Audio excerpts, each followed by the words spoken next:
All right. So part of this podcast, our goal is to paint a story or paint a picture using other people's stories.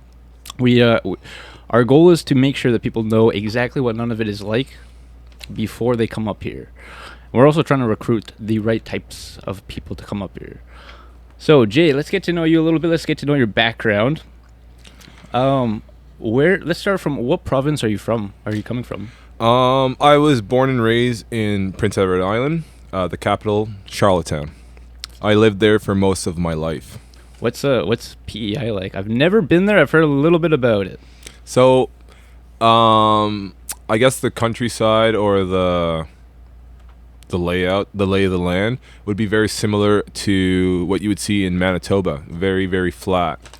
We don't have many elevations. Also, being from an island, it's very, very windy, and we have a very humid winter. Summer is very busy. Our population almost triples, especially in Charlottetown. We go from having 49,000 to 150, 200 people in the town during the 2 summer months. So it's very busy. It's very touristic, and there's a lot of tourism there. Is there a lot of things to do? In the wintertime, we do not do much. It's very similar to being in a northern community where people do not go out very often unless they think it's necessary, either for work or to grab groceries. Yeah. What? Let's talk a little bit about university. What was your university experience like? So I started my university career actually in college, where I went to Holland College for a year. I met a few good people. Why did I go to Holland College? My basketball coach from when I was 12, he was currently coaching Holland College, and he really wanted me to come there. Yeah. Basketball is something both our guests have in common. They're both university athletes. What does it take to win a championship? Well, I think William would have a better idea of that since I never even came close to winning a championship. So I'm just going to give it over to him. So, championship, I'll be honest, I got one in high school. It was thrilling. It was we faced defeat. We felt what losing was like in grade 11. We made the adjustments. It's honestly, you just have to. There has to be cohesion, man. There has to be some chemistry between players. There has to be. How do you get chemistry between players? You gotta like your teammates. Like there are a lot of teams where people don't hang out. Like I'll give you an example. Like our team in university, I think we had the most talented roster in the country easily. But on that team, there were so many small cliques, and we didn't really vibe with each other outside. When basketball practice came, we were just a very talented group of guys, and we got to the national tournament. We lost to Alberta in the semis because of injuries. We only lost by 6. I think we have those. I think the 2 people who gets injured play, we don't lose. My thing is, it would have been a toss-up between us and Carleton, but I felt like, and I hate saying this, I don't want to sound like a loser, but I felt like in a game like that, the divide that we had amongst our team that whole year might have been the reason why we would not have pulled that game out. I think talent alone could only take you so far. So there has to be chemistry wherever you go. Is chemistry sort of like an understanding of how every player moves? So like when you're in a tough spot, you can kind of have a telepathy. You could be like, I know where my buddy's going, and I'm going to toss it up in a weird angle, but he's going to be there. Yeah, I think like, 'cause it's no different in like, even let's say in the workplace, there's certain ways that I can communicate with you or I'll communicate with Jay versus how I'll communicate with another employee who I know doesn't have the same temperament. Like the chemistry that we've built allows me to understand that and work in uniform, right? Work together. I think if you try to, without chemistry, you're going to treat everybody the same.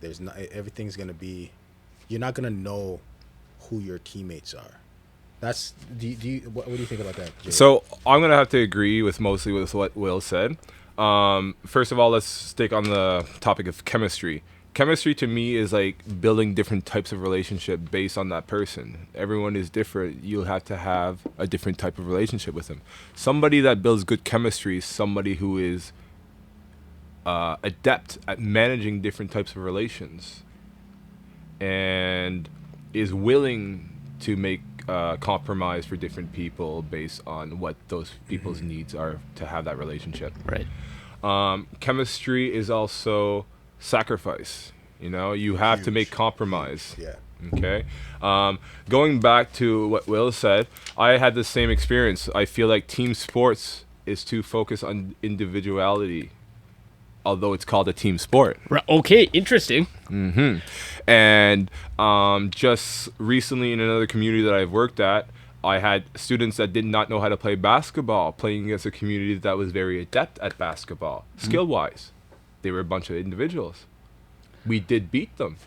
Why? Because we had teamwork. Okay, so this was actually there's two philosophies that I'm aware of, and I think you just answered it. But let's just clarify very quickly.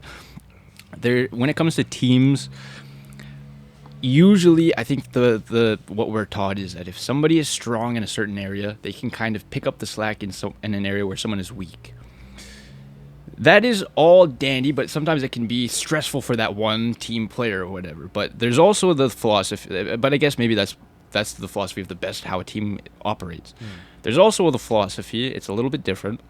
It says, I'll take care of me for you if you'll take care of you for me.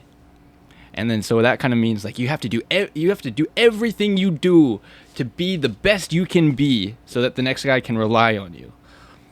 What is your stance? Is there a philosophy that you prefer in a team? I think both can be applied on the team simultaneously. I'm a big believer of like what you said. You need to be able to trust that your teammates have your back or they're to support you, right? If I'm jumping up, let's take rugby for example, which is a team sport, or cheerleading. You have to trust that your teammates are going to catch you when you fall. You gotta trust that your teammates are gonna make the best effort to learn proper technique to protect you. If you don't have that, your performance will be reduced because you're more anxious, you're more nervous, you're not relaxed. Right. And you also said something too, like it's not even just like a sports analogy. It could be a partnership, any kind of partnership. I feel like I think there's like an overemphasis to always kind of meet halfway. There's always going to be situations where someone has to do a little bit more for the betterment of the 100%. Like so for example, like my wife and I split the chores in the house 50-50. Would we split the house at the chores 50-50 if she's 9 months pregnant? Well, no, right? I'd have to go the extra 80, or I'd have to put an extra 30 in for the betterment. Right. So like there's a popular line, like I think it's in William Shakespeare. What is it? Henry IV, I think. It's like heavy is the head that wears the crown. When you're the star player of the team, and you mentioned something about like having to carry a bigger load for someone, that's acceptable. Like when you've carried that mantle, if you have that responsibility, that's what you've been called to do. The team literally needs you to go that extra mile because you're capable of doing it. Another way of saying that is they expect you to be or show leadership. That's it. Yeah. One of let's discuss some of the leadership. Who are the leaders on your teams? And what kind of characteristics did they possess? You know what? This has actually been a very popular debate on I've been seeing, especially the last couple of months. Some people think leadership is the best player. Some people think leadership is the most vocal. Honestly, I don't know how I take away, and Jay, tell me, you can jump on this too, but I think 12 people in that locker room have to lead. If there's a team of 12 people have to lead. Obviously, the way that the senior leads is different than how the freshman would lead, but the senior would lead by example, vocally, and do certain things. yes, the senior might be the best player on the team and score 20 a game. That doesn't mean that you're more of a leader than the person who's the sixth man on the basketball team, Right. who maybe controls the bench, right? Controls the bench, gets the players ready, make sure they're warm up, rebounding for the shooters. Those are the players, the ones that are willing to do the little things That's that the selfless. good players Yeah. or the best players do not want to do. Just to bring another kind of quote that I heard, behind every man or successful man, there is a successful woman behind him, supporting him. Right. Without the support, no one gets to the point where they're the best. Yeah. You can't do it alone. You cannot do it alone. Just to going back to the whole chemistry bit, I believe that the one who picks up the leader role is the one who tries to manage the chemistry of the team. Right? Right. Managing relationships with the team so everyone can work in unity and we can cover our weaknesses Right. and things like that. Very important. So I think Will kind of touched on this a little bit. What do you guys think about what if everyone on the team had the perspective that they were a leader? Let me switch up the question for you now. At our work, who is the leader? The Do we- principal. Okay, so then why is the principal delegate? Why is there a vice principal and an SST and department heads and you know what I mean? Everyone has responsibilities. Right. And I'll even add why they're teachers, right. educational leaders. Yeah. So, I mean, I just think leading is deeper than just the title. It's deeper than just it's not a one person job. You can lead the, I don't know, you lead the horse to water, but if the horse chooses not to drink, You're not a good leader. what good's your leadership? You know what I mean? It doesn't matter what you've done. So I think everyone has a responsibility and a role to play. I'm a big fan of Kobe. Like R.I.P. Oh Yeah, yeah, yeah. the Mamba. Like he, one of the things he used to say was, he paid attention to his teammates, and he's like, I know that person comes in 10 minutes before, and he's leaving right after the game. I don't trust his work ethic. When they're like, "Yo, Kobe, why don't you pass me the ball, dog?" He's like, I don't trust your work ethic. You can get it off the rim if I miss. You know. I So- practice more than you. Yeah. He knew what was up. I kind of like that mentality a little bit. With when it comes to sports, or I guess anything in general, how do you maintain your motivation, or how do you get sparked up? So I'll take this question. Thank you. There are many ways. Usually, the most simple way is you were brought up that way. You were disciplined that way to just have motivation. I also feel like your early days and who is around you, which adults are around you, who is shaping you, really has a big. It plays a big part in how you see motivation and who you expect motivation, where you expect the motivation to come from, whether it's internal or intrinsic or extrinsic or external. So for you personally, did you have any internal or external motivators? So my motivators would consist mostly of intrinsic, so internal motivation. And then on top of that would be the expectations that I have from my parents. Or did they hold fairly high expectations? They did. In all honesty, I kind of like having high standards. Me too. Yeah, do you think that if they had less standards that you would have become less? I think so. Okay. And I am currently seeing that the standards are dropping in a lot of different domains. And what I've been observing in the last 10 years is the services are getting less and less. Like, what do you mean? So, like, for example, like you were like highly efficient at something, and people enjoyed that, so they would do things for you. Is that what you mean? No, I think that the expectations, like let's say I went to work at a store. 10 years ago, the expectations was you weren't on your cell phone at any point in time because you were an employee that was being paid to work. Right. Most of the jobs where I grew up, I did grow up in a smaller town than most.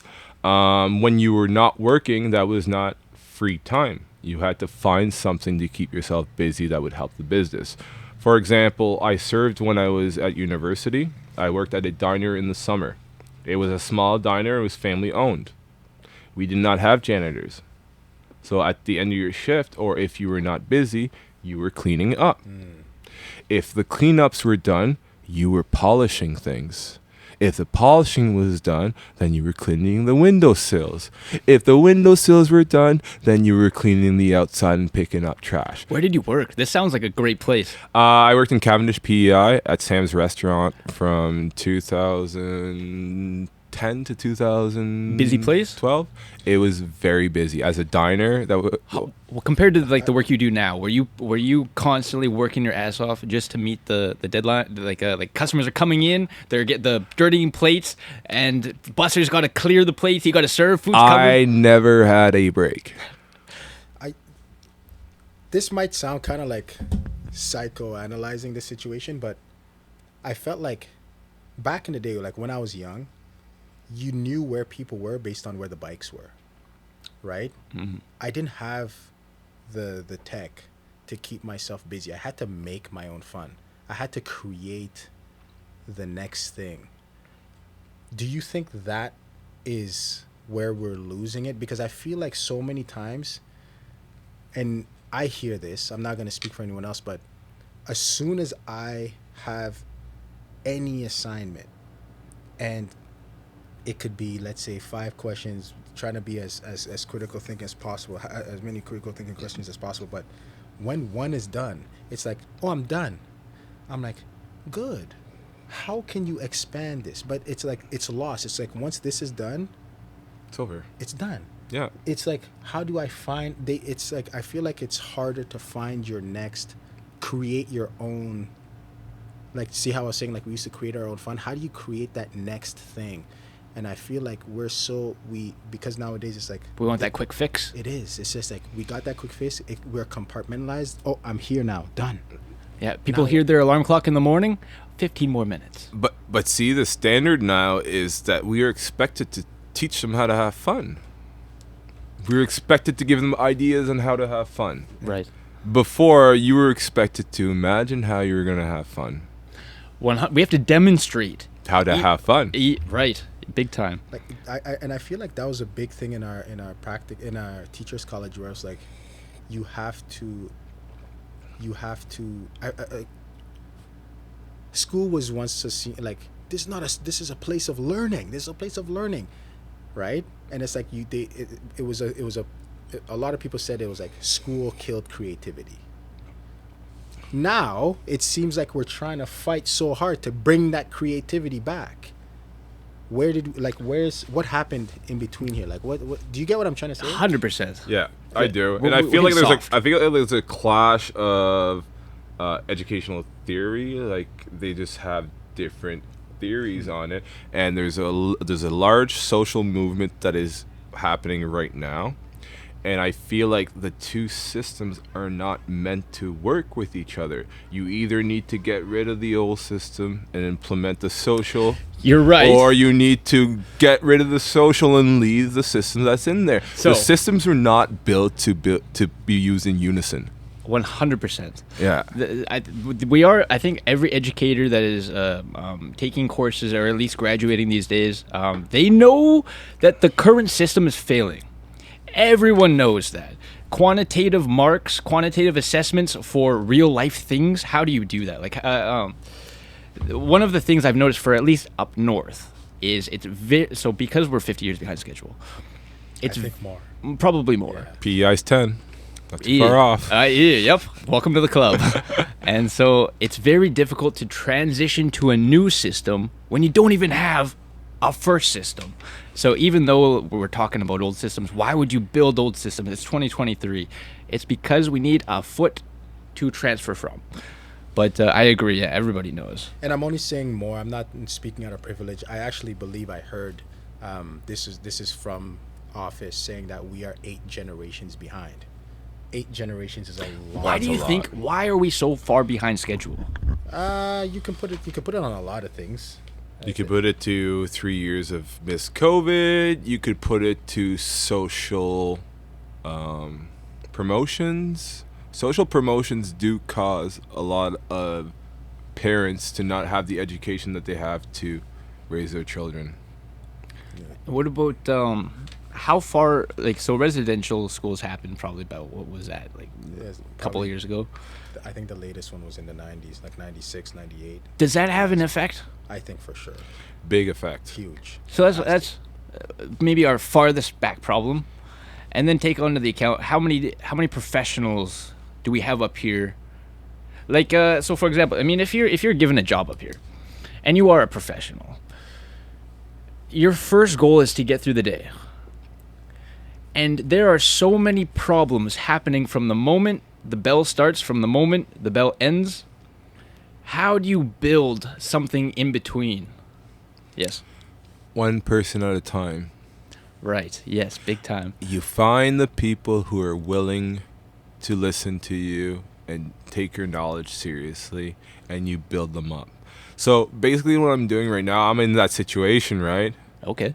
So basically what I'm doing right now is I'm working on the kids that I have their ear. The ones that don't want to listen, the ones that are resistant, they're fine. I'm keeping the communication line open with them, but I'm not pushing them to learn what I'm trying to teach. You cannot force somebody to learn something. No. Okay? Go ahead. And that was kind of where the point I wanted to get to, and it's the forcing you to learn something that you don't want to learn. Like residential school was the kind of the whole thing around it was assimilation. Mm-hmm. Are we not kind of, if we knew that and we knew it didn't work, I think that the idea that we're using an Alberta-based education plan does not make sense to me. Like I'm not gonna be the guy to say this is very residential school-ish, but if one thing was based on assimilation, Mm-hmm. why are we still using this if we knew it didn't work? Mm-hmm. Like Right. this should if you had, that could be a reason why it's not working for them too. Like where's the cultural relevancy? Yes, I get we have the IQ principles, and I get we push very hard to instill these things in it, but at the end of the day, they are graded on exams that are from Alberta for Alberta. Supported by Alberta educators and the support system and the educated parents that got educated in Alberta and their generations of educated in Alberta. Yeah, How, like, so every province has their own. right. Yeah. Why doesn't none of it? Like, how does that even, like, is it, I guess maybe it was one of the newest provinces Yeah. that came to be. Maybe that's probably part of it. I actually don't. I don't know the answer to that. The only thing that my head goes to is how do we build an accredited school system that would be recognized for post-secondary institutions in the South? Right. That's my only thing. I'm like, because if it wasn't for these standardized testing, how would the school in the South? Or what about this? Because most of our students don't venture out anyways. Yeah, right. And so what if we had like our own system where it's in-house, and if you want to deal outside of house, you just have to know to go to a different province. But then who still loses out on that? Yeah. Who still has to do more work? Like we've already been put in situations where we have to do more legwork just to stay on par. Right. Now you're asking us to do even more on top of the things that you're asking. I don't know. Just a suggestion. When I was hearing you guys speak, it would be great if we had our, like Will said, our own curriculum and our own IQ principles. I ran into the same thing when I was in northern Quebec region or community. We had students that would go on the land for 6 months. They were smart students. When they were in the school, they were getting 80s. Their attendance, the policy with the attendance made it so that we had to fail them. Okay, so interesting. Okay, I agree. So I think most teachers would agree, and I've been struggling with this exact thing. One teacher recommended, and I don't know if this falls into the same category. Let me know what you guys think about this, because some students are not on what you call an IEP, but they miss a lot of class, and so they suggested to mark the work that they have done and ignore the work that they have not done. My thing is this. It needs to have some sort of fairness. So if they have somebody in the community that can sign off and evaluate, if we can identify people in the community that are willing to mentor, and we can find money from the government to fund this, they bring those kids out hunting, they live on the land, and they sign off on it. They tell you what they learned. Did they learn how to hunt a seal? Did they learn how to skin a caribou? What did they learn? Does that kind of answer your question? 100%. I like that idea. And my big thing is, when I was in that community, I was teaching science. Yeah. And to me, science is everything. Right. It's the building blocks of everything. They wouldn't even take that it could be given as a science credit. Yeah. He's on the land. He's learning in an alternative environment.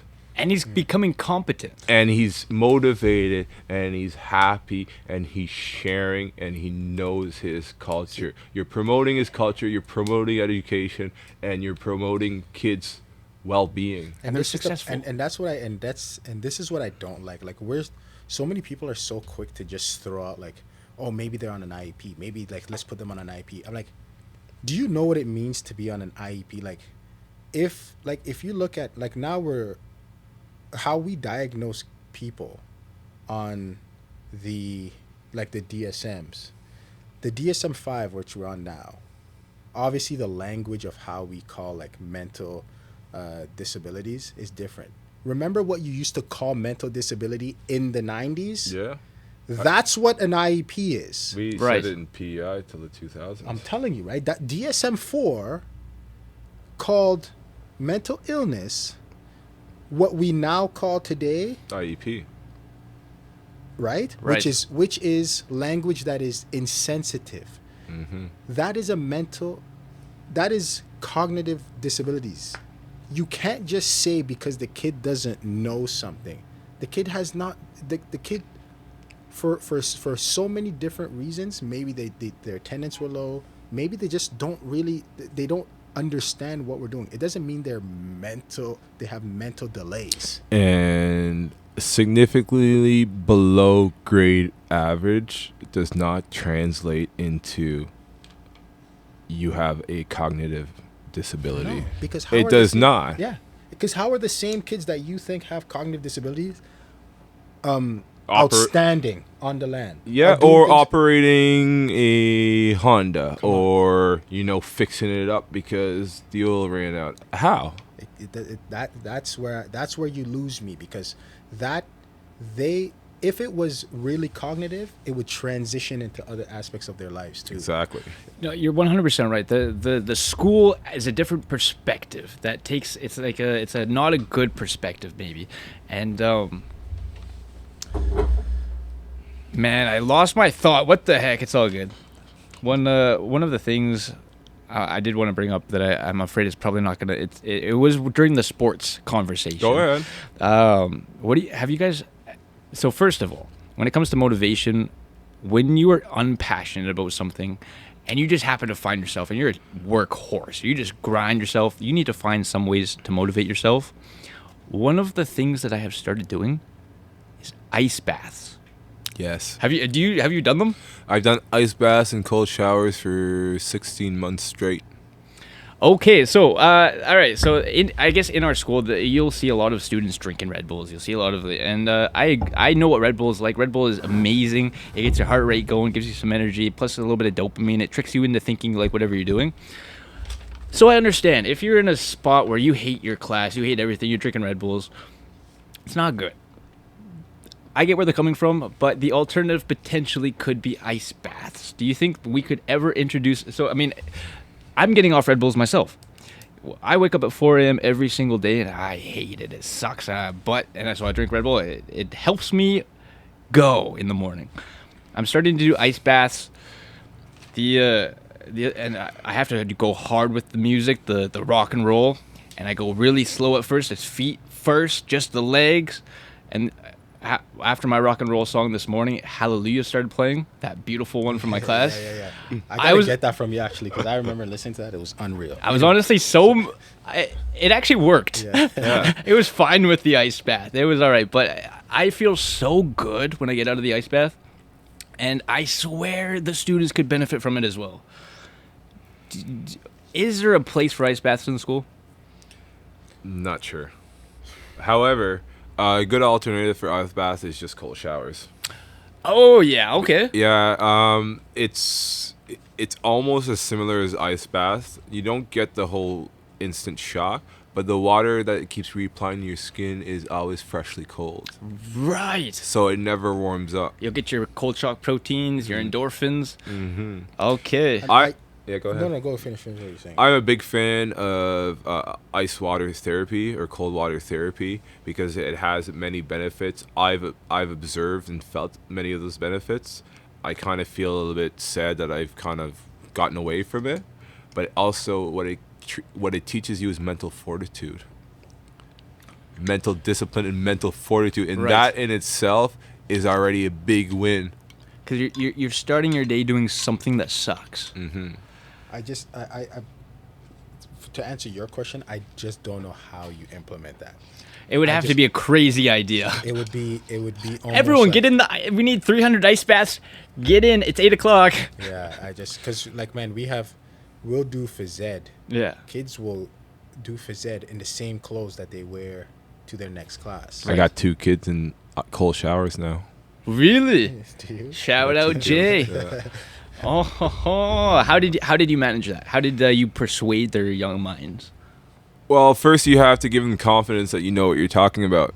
So you get, you talk to them, you get them to open up to you, you find out what their interests are, you try to match their interests with something that you're familiar with, that you could help them with, and you help them through it. You build a little bit of trust, and then you start giving them other suggestions, some that they'll take, some that they won't, based on their comfortability. Let's talk about your. Oh, sorry, you go. No, go ahead. I was just gonna say, let's talk about your role. What is your role in the school? So I'm currently the gym teacher at JAHS. I do have a few years of experience teaching in the north, in the Bay James area. I've been to a few communities there. My time there has been 4 years. While I've been there, I started off as a science teacher. But let me tell you how I got there. My father had been working there for 2 years, and he told me that the elementary school had needed a gym teacher for the last 4 or 5 years. So I got in touch with the principal, sent her my resume. I got hired the next week. As I landed in the first community, I was told that I was going to have a meeting with the high school principal. They needed a science and math teacher. Do you have a science and math background? My background in university, my undergrad was a double major in chemistry and biology. Oh, you're set. So it was something that I was comfortable in, but not something that I was expecting. So I did agree, and I did the switch over. Yeah. My experience there was similar to here in some ways and different in some ways. I found that the kids here were a lot more open and receptive and willing to speak to me. Wow. Yes. Interesting. Cool. I get that reaction a lot when people ask me how the kids You got compared. something, man. Yeah. That's cool to hear. And also, on average, I would say that the kids there were a lot lower if you were to average out the kids. Okay? Their grade level was a lot lower than what I would see here. But they were more condensed. Here, however, I see some that are above that mid-pack, but some that are very, very below A wide it range. too. Yes, a very wide. Lots of outliers here. So I have a theory. So I could be mistaken. So like I know we're talking about old systems when we're talking about new systems.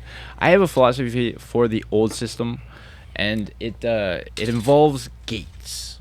So, for example, in life, we're talking about a wide range of academic ability. I'm going to try to explain this verbally. So, in life, there's gates, starting with the very first one at the bottom.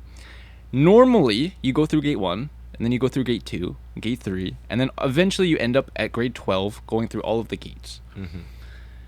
Some students at the gate 1, took a 5-degree turn and continued that path. They never went through one single gate. And now they're, 30 feet to the right at grade 12. They're not even inside the gate. You might have a few people inside the grade 10 gate. You might have some people on the left side that took a 5-degree turn all the way to the left and never made it to grade 12. How do we get all of these people on the same page? One of the things that I've tried doing is I say, everybody meet me at gate 1. We're going to go through gate 1 together. We might get through gate 1, gate 2, gate 3 very quickly. It all depends. But eventually you're going to find out where we need to slow it down.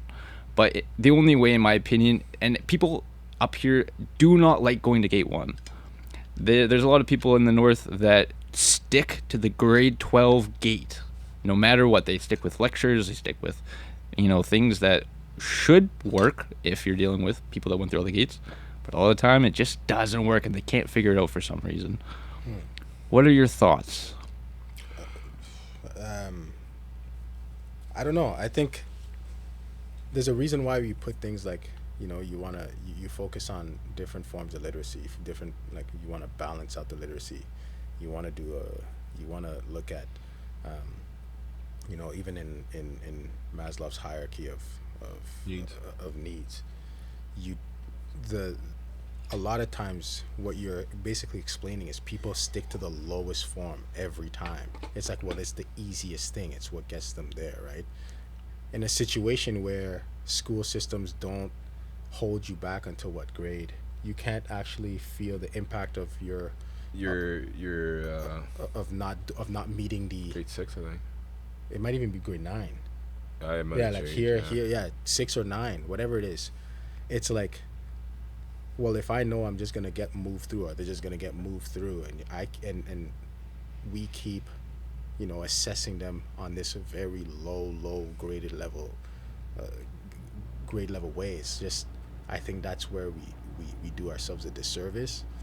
And someone was actually telling me in Finland, like the teachers in Finland are held to the same esteem as doctors. Yeah, they are. Wait, say that again? They're held to the same esteem, prestige, like teachers? as doctors. They're the most prestigious job in Finland because they educate the youth, but they also have the best systems in place. Okay, what do you know what their systems are? Apparently it's very free. So it's very free. Very free, very fluid, and not pushy. So one of these points that you had here, talking points, 4-day weeks. They have that. They also have days of sunlight. So the afternoon, there's no classes. The kids go out and play. If they want to learn, they learn outside. Look at that. Wow. That is great. So they're getting fresh air. Go ahead. You know what else I think too? I think this is what I heard. Tell me if I'm wrong, because I feel Jay knows a lot more on this than I do. But in Nova Scotia, you need 3 masters to get your top end pay. Correct. 3? You need 3 masters to get your top end pay. That or a PhD. I think that's the only province to do that. The only Correct. one. Because what they're doing is they're modeling the same thing as what Finland does. The issue is Finland won't hire you until this is done. See, they value experience. Correct. Interesting. I kind of like that. They value world experience because I felt like, and I think we see this all the time in the North. What we do is we come in fresh from these institutions, fresh from academia, and we feel like the only way to educate these kids is the way I've been taught. We're just spitting out the same lingo and institutional whatever nonsense that we've been given. I'm not saying nonsense, there's value to it, but that same, it's regurgitation. right. That's what we're giving them back. Over there, Why is a place that has more free play, more options, more accessibility to, hey, you don't want to do math today and you want to do this? Do that. Well, why are their test scores so high? Right? I for some reason I just feel like they've figured it out, because the value on your worldview, on experience, on this is how everything else is first from the educator, as opposed to hiring these regurgitation machines. I feel like that has a lot to do with it. A lot more flexibility in what they can do over there because they're giving that authority. For example, if a kid, this is what we were talking about. This is what I was kind of trying to bring to the Cree Nation over there. Alternative path, not alternative paths that were created in the South, like WOTP or what's WOTP? Work training Okay, on the yeah, job okay, right. programs. Because those are done through the school. Let me give you an example. They get assessed when they move from grade 6, from grade 9. Right. Yeah. And they have meetings, one-on-one meetings with counselors, because they have that staff. Why do they have that staff? Because their staff doesn't get burnt out, and their staff is happy, and their staff is very inclusive, and they work as a team because they're passionate about what they're doing. So they're bringing more passionate people into it, and they're creating this environment for the kids. When you're in grade 6 and you have your evaluation and you tell a teacher or your counselor that you don't want to go to school because it's not for you, they don't really try to figure out how to keep you in the school. Right. They try to figure out what it is that your goals are. What do you see yourself doing? And they match you with that. They're like, Right. okay, mentorship program. Right. We will go find someone in the community. And they have all these connections in the community. Because these kids, when you ask them what would they like to do, it's very based on their knowledge and what they know. Right? Right. So they would say something like, oh, their uncle does this. They would find a mentorship. They would sign it. He would be part of the school system. He would be his mentor. So they give kids a lot more options. So the kids that stay in school want to be in school. That creates a great environment for those kids and also for the educators working there, which creates a synergistic effect that attracts more like-minded people, and it just keeps going and going and going. I don't think Finland kind of just snapped their fingers and all of a sudden they had the best system. I think that they went through something, a period of roughness and stuff. We just didn't hear about it. Interesting. That's a good point. Maybe they were problem solvers, and they took it step by step until they started carving away at this sculpture until eventually they have this beautiful sculpture. Bro, like, yeah, because even there was a day where, like, I look at this fat head that Ryan has on his wall. That's a poster. There was a day where this guy, like Patrick Mahomes, for context where people are listening, Patrick Mahomes is the best in the world. There was a day where he sucked. Oh, for sure. There was a day where Michael Jordan was no good. For sure. Everything came from nothing. And they took so many shots. They So took many. so many And shots. you gotta try different things. I feel like we're just so stuck to this one thing of what education is, and we're just like, oh well, this is it. I just want to add this. Not taking any shots at anyone here. 10 years ago, YouTuber was a hobby. It still is, I think, kind of. It's one of the highest paying jobs right now. Make money up, man. One of the highest paying jobs right now. Yeah, but with that being said, this is not a YouTube. Everyone's got a podcast. No, I was just saying, I'm not trying to offend anybody like that might be listening to this. I'm just saying that 10 years ago, YouTubing was not a career choice. Now, if you take a survey, take a poll with your kids or take a poll with the kids down south. What do you want to be when you grow up? Vlogger? Video gamer? Or YouTuber? Right.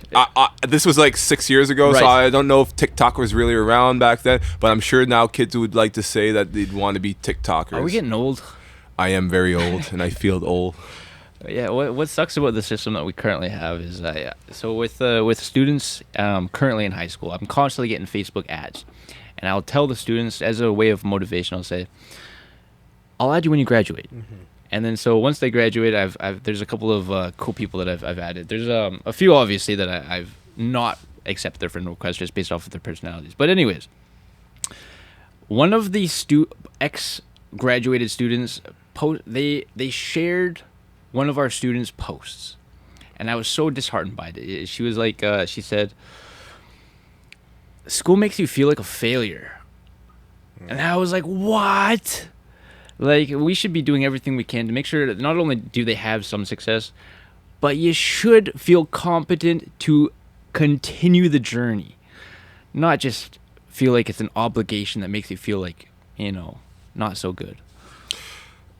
My whole stance on failure, I think that we need to re-educate people's mind about what failing is, or change the word. It's no longer failing. If it's too hard to re-educate people on the word failing, failing is part of learning, and I don't feel like it's emphasized enough. A friend of mine told me that he uses fail as an acronym, like when you just said that, like first attempt in learning. That's a good one. I never thought of that. I always promoted failing. I was like, you fail, I'll be happy, I'll give you a high five, I'll give you a good mark. But if you do nothing, you get nothing. Right. Fail, pass, do nothing, you don't pass. So I was promoting failure. Right. For them to actually attempt to do the work and be willing to do the work. There is some philosophy behind that. Like, I do know that nobody is born a professional. No one is born playing the guitar. Nobody's born walking. Yeah, exactly. So walking is one of the hardest things that you'll ever learn to do. And they say, math's too hard. This is too hard. But when you explain to them that walking, they don't even think about walking anymore. They don't understand it's because they've practiced it over and over and over again. If you actually map the amount of thinking you need to do to tell your brain to move which foot, why, and balancing all at the same time, you'd be amazed. There's an interesting, this is a bit of a tangent, but there's if there are any, actually maybe new parents out there, if you're trying to train, obviously this is coming from someone that does not have a child, but I've seen some videos, all right, I know how to do this. If you want to train your child how to walk, I guess they say you need to learn how to walk before you can run. Oh, crawl first, right? Or crawl. Yeah, crawl before walk. There was this dad who picked his son up by the hands, and his feet were barely touching the floor. Like, they were kind of like dragging a little bit. And he would run. So the kid needs to move his feet. And so he ran before he could walk. And then after, like, probably, like, it took, like, 3 clips of just, like, a, quicks going by. Put the kid down. He can walk. Anyways, that has nothing to do with education. But I like that. How do we balance students who miss class with students who attend? That's a hard one. That is that's the one that kind of, I think that's the one that causes the most burnout in, especially where we are right now. Mm-hmm. It's because the whole idea of like the weak link of the chain. Like what's that saying? We're as strong. You're as strong as the weakest link. Because I think that the problem is, as much as you could only work so much to bring one student ahead. And then, sorry, let me backtrack for a second. I remember my first year, there was a kid who showed up. The first day, actually she was the only student who came to class. And I remember as a first year teacher, I was like, you know what? We're going to have free time. The next day, she was the only one who showed up to class again. How do I rid her of an education at this point? I can't justify doing that again. So then I go here. I get them to where they need to be. If that happens 3, 4, 5 times, and then now all of a sudden I get kids coming back, I'm like, okay, well, do you restart? But that's the thing, like especially in like English, where you're doing novel studies. I'm not going back to chapter 1. I can't. If I go back to chapter 1, she loses out. She's like, all I did was what I was supposed to do. Now, what do you do with the rest? Because we're reading novels that are so... This is where we're talking about the failure in education, and this is the part that hurts the most. The unfortunate part about teaching, especially grade 12 English in Nunavut, they're going to be assessed on that Alberta exam based on Alberta approved books. If they write on their exam about a book that Alberta has not approved for grade 12, it will not be. It's not. It's not approved. They're gonna say no. That's not an appropriate book. So now, someone who's on chapter 5 that's been getting one-on-one instruction from me, who knows the content, I'm gonna have to continue to chapter 6. Someone who now comes to school, who's going to start on chapter 1, is going to have to read this grade 12 level reading, and we know that their literacy is probably, their achievement level is probably grade 9 at best. They're not going to understand what they're reading. And they have to do it on their own? They have to do it on their own. How do I do that? How do I keep the student who's been here every day and make sure that this student on chapter 6 or chapter 7 now, how do I keep her going while also saying, okay, well, listen, I got to get you to where you need to go? I think that's the toughest part about the question that Ryan just asked. Yeah, no, I'd have to agree with you. It's really, that's the biggest, I would have to agree with you that is the biggest reason why teachers burn out, because we are left with having to deal with that. How do we deal with that? There's not really any guidance with things like that. So I think I'll leave it to Ryan there. How do we know when to move on to the next unit? Oh, that's a hard one, man. I'm sorry. You go first. I'd have to go with. I would look at who my attenders are. Yeah, I would have to look at who my attenders are, and I would have to, base it off a percentage. I would go probably once 60 to 80% of the students who are attenders. When 60 to 80% of the students who are attenders right. are comfortable and at a level where they understand it, but they haven't mastered it yet. Right. And that's, I think that's where we have to get to, like, we only have such a, like, what's our semesters, like 3.5 months? Yep. If we're lucky. That's not including blizzard days, PD days, any special event days.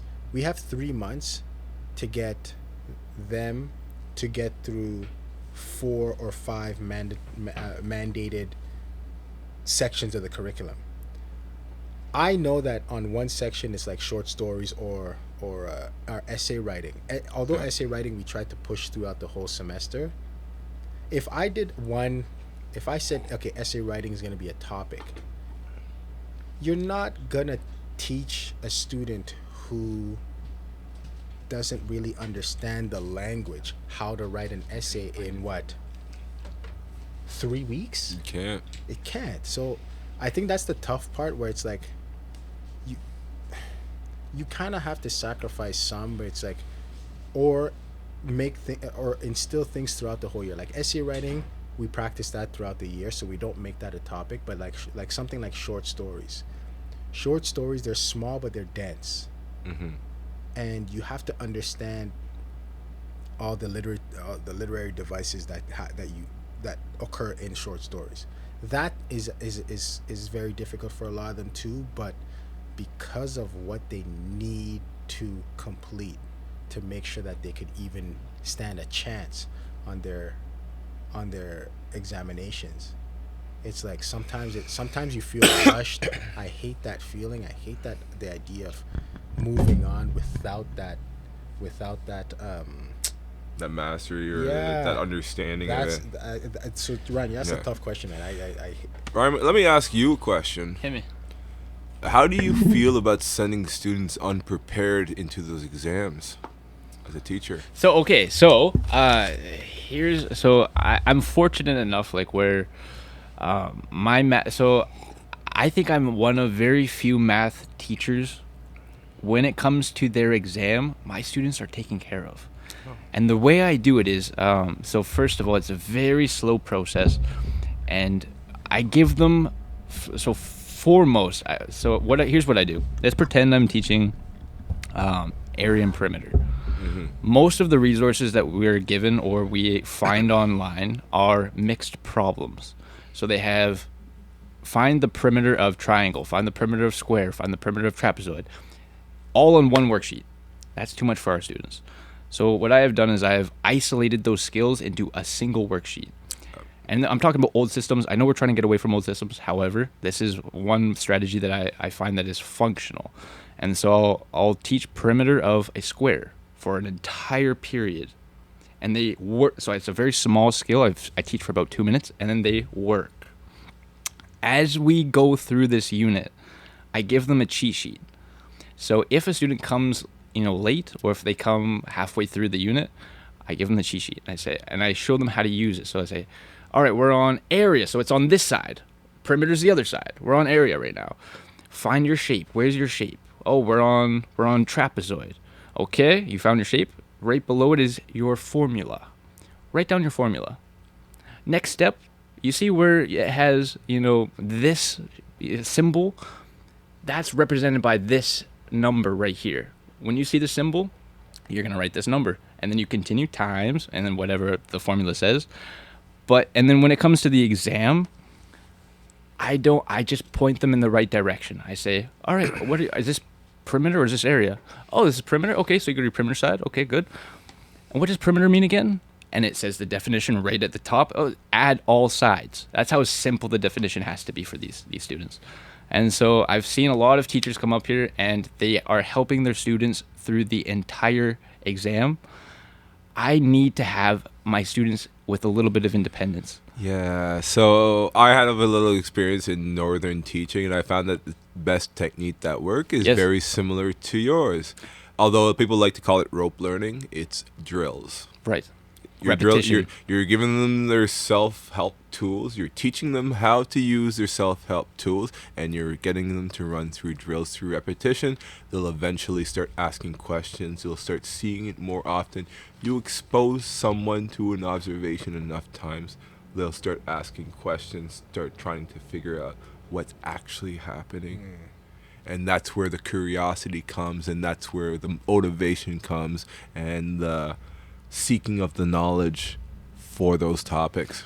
Now, I do have a little bit of freedom. I teach a course that is non-academic, so there is no departmental exam. I don't have a fixed exam. I can make the exam. Basically, I gauge the students. I see where they're at, and I get through 2 units, basically, in an entire semester. And I'm very, very fortunate that I have these courses where I can gauge the students, manipulate their environment, and then give them what they need to be successful. That's great. But I would feel very bad. Like, it sucks when you're stressed out. You have this expectation. You have to deliver this exam, and your students aren't there. I can't even imagine what that's like. Yeah, I think that just goes back to what Jay said. Like, it's that balanced literacy approach where you model it first, share it, guide it, and then build the independence. I feel like how many times you go to school and the kids are like, copy? How many people are... And they start that, I'm sure, you don't... where do you learn copy? Right? You must be learning in elementary school. Like, I wonder that all the time. It's a copy. And this is another thing. I find that a lot of problems are trying to be addressed at the high school level. You need to go figure out where the start of their journey was. And you need to see if they're going through those gates. And you need to have review points to check to see if those kids have made it through those gates. I mean, as an educator, the first 3 grades are probably the most important in your education journey. They are what set you up. They're what set the standard. They are what motivate you. You get your motivational standards. It has to be we started this pod off like talking about sports, but like I remember there's a guy who plays for the Golden State Warriors, Klay Thompson. Probably he's gonna be a Hall of Famer. Good shooter. Great shooter.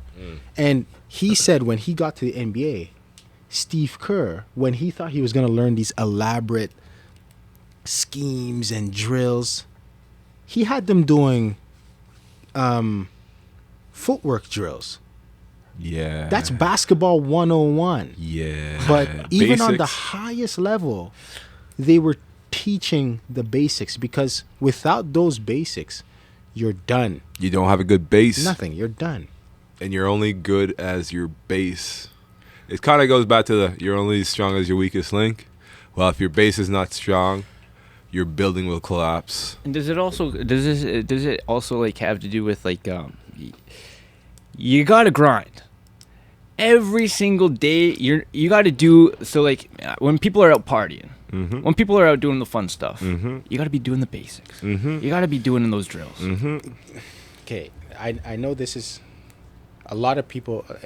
This was a big topic for us in like teachers college. A lot of people hated the idea of homework. I'm not completely against it. I'll tell you why.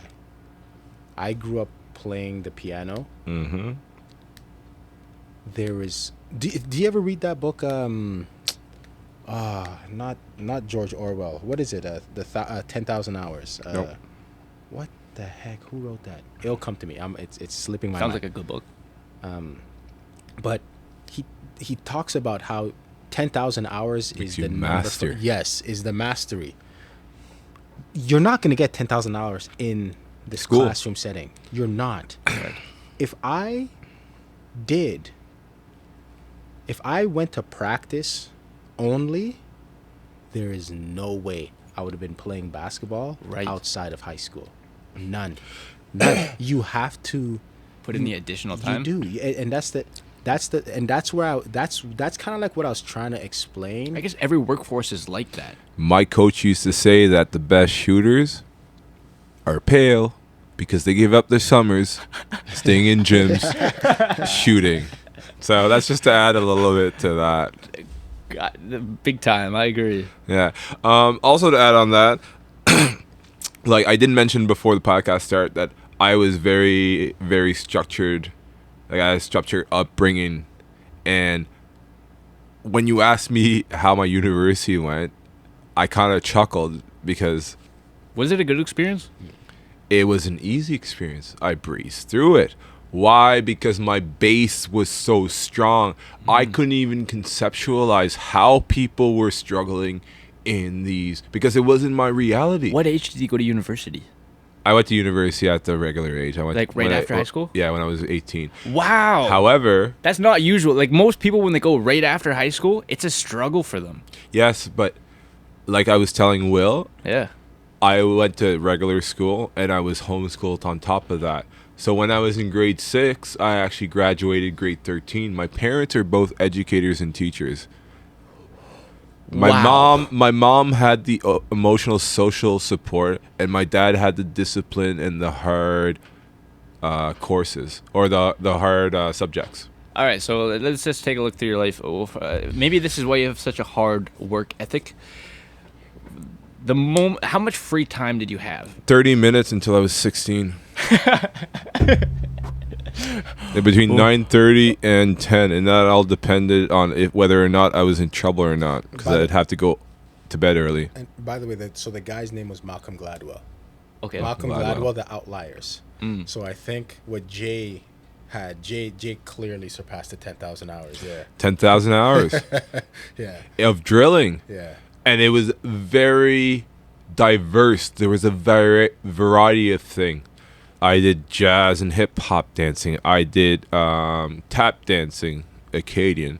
I did ballet. I did What? rugby. Did you I perfect did any of these? fencing. I did tennis. I did basketball. I did soccer. I did anything that was non-violent or I could get away with not too much gear. Because my mom was very against violence or physical sports. Okay, so with a wide range of abilities, did you focus on any one of them? Like, were you like interested in something more than the others? Well, I was very interested in soccer since my father was a soccer fan and a position? soccer player. My dad played goalie, Okay.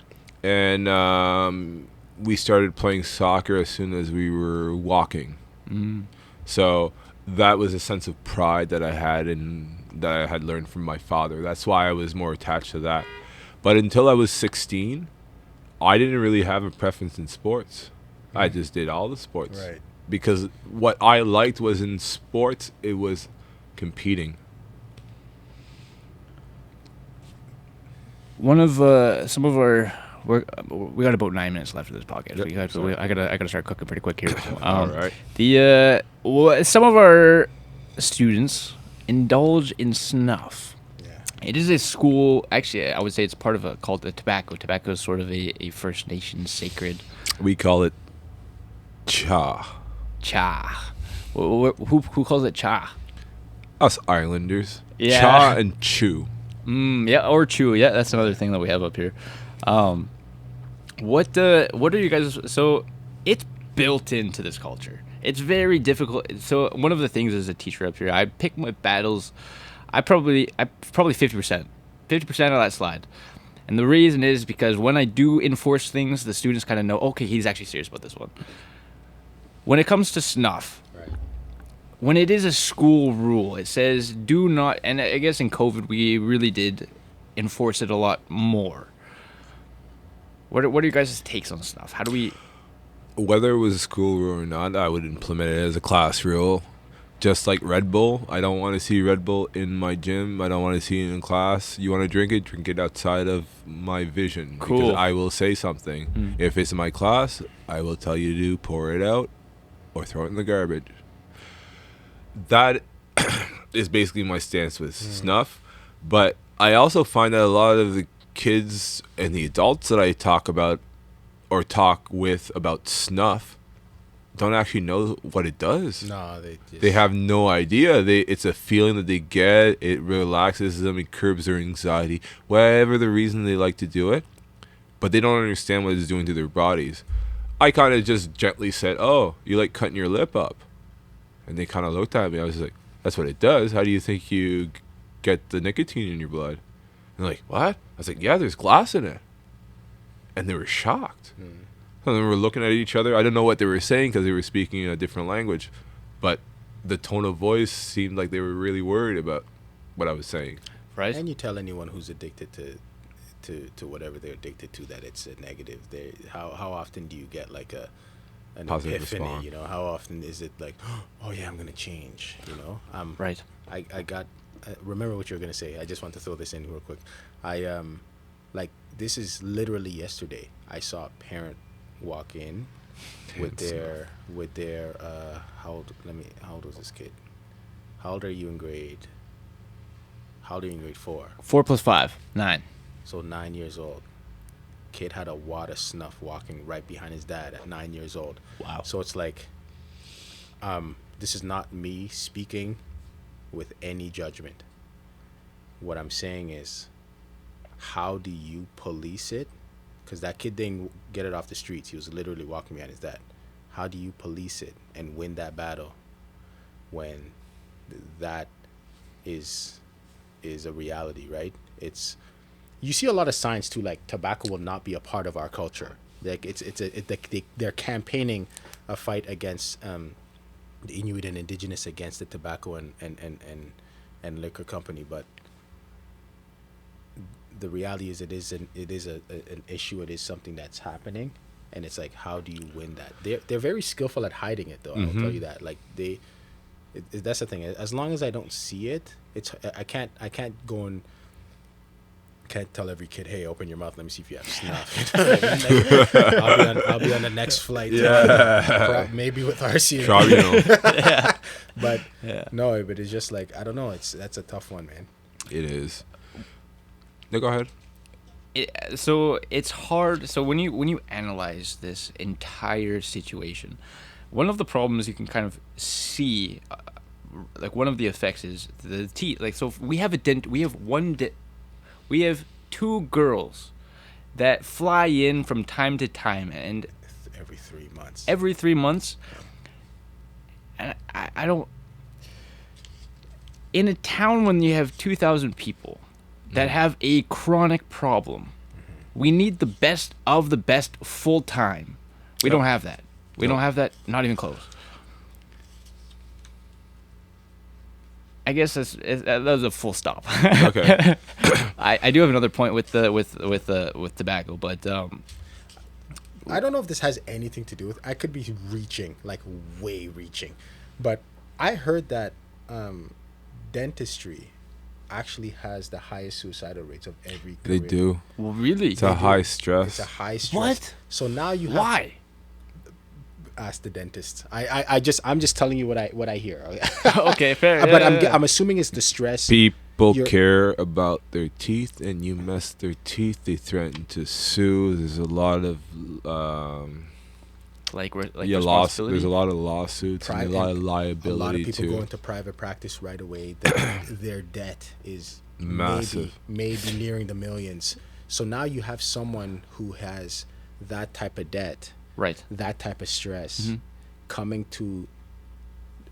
Please believe me when I say I'm not trying to be insensitive here. When I came to this community, I remember saying, "Will, you're coming to a community where, or a territory where the suicide rates are 10x that of Southern Canada. You're gonna have to understand where you are, and because there's gonna be something in that community that sparks, that." You're gonna see a lot of things in the community that will make you feel I'm not trying to go, basically you're gonna see a lot of things that you've never seen before, right? Make you feel uncomfortable. Right. So I kind of prep myself in saying I know I'm gonna see a lot of things where I have to keep work at work and home at home at one point. For dentists who are already in a high stress level occupation, I feel like that I might be making this up because of that statistics. There's that statistic to say, hey, be a full-time dentist here might be. So, a little experience, first-hand experience. One of the communities I was at, we had a full-time dentist. Oh, you did? Actually, a Wow. full-time dentist and a fly-in dentist. I'll call the full-time dentist Dr. M. Nice. And Shout out Dr. M. Shout out Dr. M. And I'll call the flying doctor or dentist. What was his name again? D. We'll call him Mr. D. They ended up together, and they moved out last year, and they're currently both working in Montreal. Shout out. The 2 years that I've first gotten there, I had met a archaeologist that had introduced me to a couple of health staff members, and one of them was the dentist. She very often would call me at 1 o'clock in the morning on a work night because she wanted somebody to drink with. She was what we would call a functional alcoholic. Really? She would drink before work, 5 hours before work, she was drinking. She would drink hard alcohol without any chase from the bottle. She was hurting.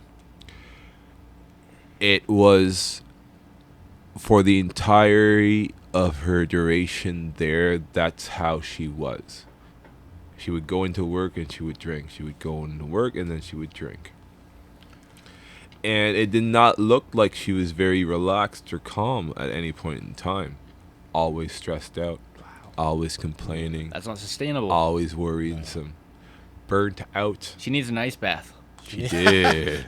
Way to bring it back.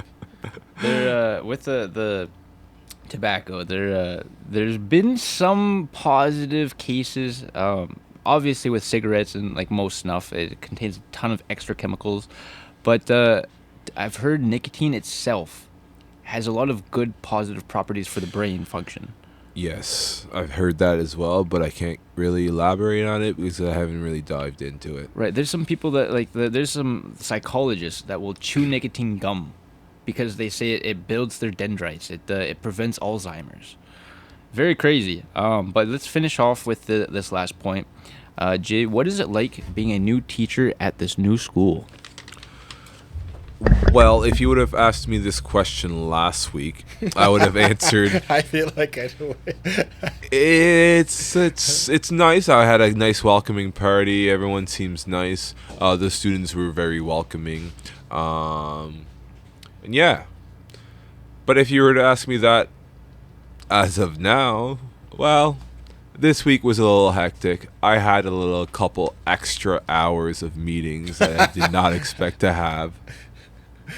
Who's showing you the ropes? So I did hear that you guys had Dr. or M? Dr. M? Teacher M? What was her name? M. You guys had M. You guys had M on here. She wanted to remain anonymous. Well, M is helping me right now with my orientation. I did not get the full day orientation like the rest of my colleagues, but they're very welcoming, very willing to help me. I've had Will Donkoh that's offered to help me when it was not really his responsibility.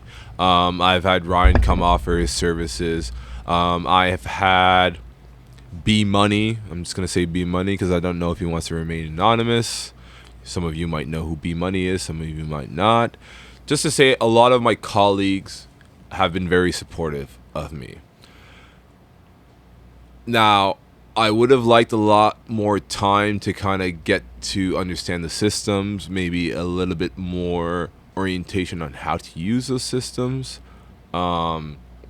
Maybe a few reminders on all the supervision schedules and whatnot that we had. There's a lot of different schedules You're that not you alone. need to juggle, and that's really just my honest opinion. I like it here. I like the students. I like the energy. I like the teamwork within the staff. Not to say that there's no cliques, but it just seems that we're working a lot better than the last institution that I was in. Right. I swear, man, I showed up here 4.5 years ago. I can't remember. I was a part of a losing team. And over the 4 years, we've been getting stronger and stronger, and I'm hoping eventually it's going to be a real functioning system. But it seems like we're enclosing on that opportunity pretty close. We have so many more questions for Jay and Will, but we're out of time. We got poker coming up pretty quick here, and we got some dinners, and we got stuff to do. So thank you, audience members, for listening. We're out.